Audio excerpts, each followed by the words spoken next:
athari za kutofanya zoezi hili ambalo wewe umeonyesha mfano. Asante.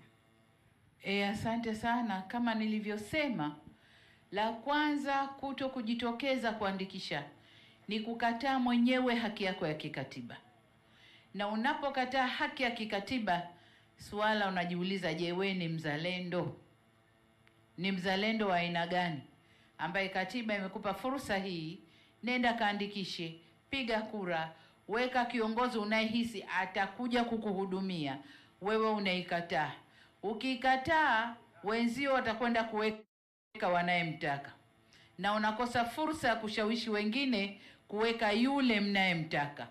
Kwa hiyo unakuwa wewe wa kubabaisha tu na wa kulalamika. Lakini swala kubwa hapa ni uzalendo. Jiulize mwenyewe rohoni kwako, uzalendo wangu uko wapi? Hii ni fursa kubwa, inatokea kila baada ya miaka mitano, haiji kila siku.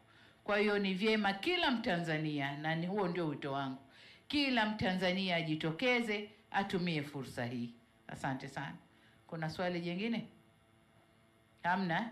Nawashukuru sana. Basi tumshukuru Mheshimiwa Rais kwa makofi mengi wananchi, na tuzingatie ujumbe ambao Mheshimiwa Rais ametuachia. Kila mmoja hakikishe kwamba anahakiki na kuboresha taarifa zake katika daftari la kudumu la wapiga kura, ikiwa ni maandalizi ya kushiriki uchaguzi mkuu utakaofanyika mwezi Oktoba mwaka huu 2025.